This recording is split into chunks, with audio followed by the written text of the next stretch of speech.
This is Wangan Trial. Released in 1996 for the Sony PlayStation, this street racing game takes place on Japan's famous Bayshore route of the Shuto Expressway, also known as the Wangan. This toll road has been the backdrop for iconic anime, manga, movies, and video games over the years, such as Wangan Midnight, Shuto Kosoku Trial, and Tokyo Extreme Racer.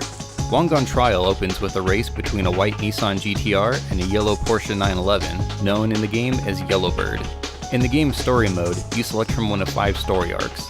In Ai Kato's story arc, it appears that her older brother was killed on the Wangan while driving a white Nissan GTR. I'm not sure how the main character is involved, but he also drives a white Nissan GTR, and it's up to him, apparently, to beat Yellowbird in a race.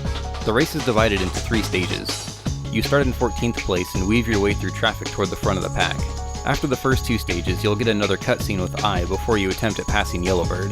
If you don't start in at least 4th place, there is 0 chance of even seeing Yellowbird.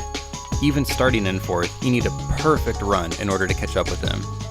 I had to try again, and again, and again, and again, and again.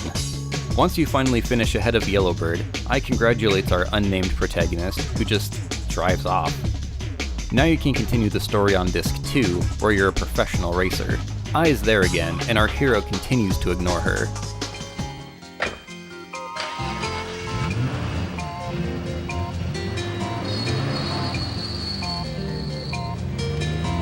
What happens after this is beyond me.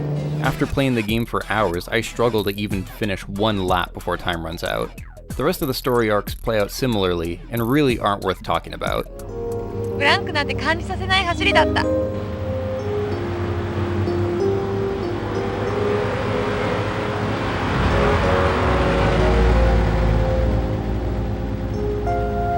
エローバードよ。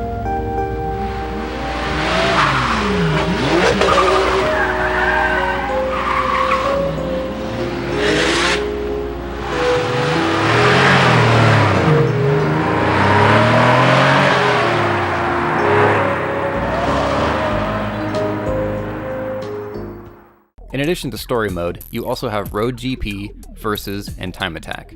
The only thing interesting here is the impressive and comically named car list. In typical 90s fashion, no rights were secured for the names of real cars. The result? The Nissan Gloria is now Glory.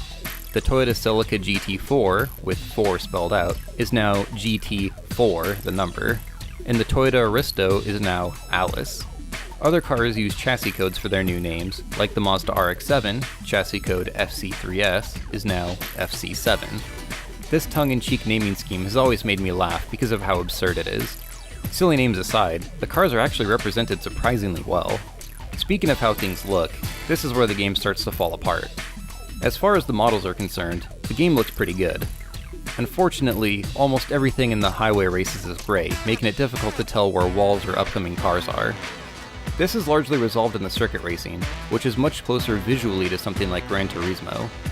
The game's audio is fine, the sound effects are fine, the music is fine, everything is just fine. Except for the announcer, who will berate you with non-stop, "Catch up, he's right in front of you," and "Look out, he's right behind you." Catch up, he's right in front of you.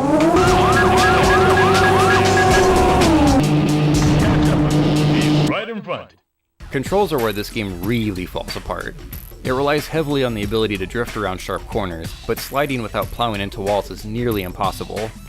Even practicing on Road GP, which is basically the story mode with all the races without the cutscenes, it's non-stop slamming into walls. The game feels like it wants to be a simulation, but plays out like an arcade game like Ridge Racer. Straight up, this is not a good game.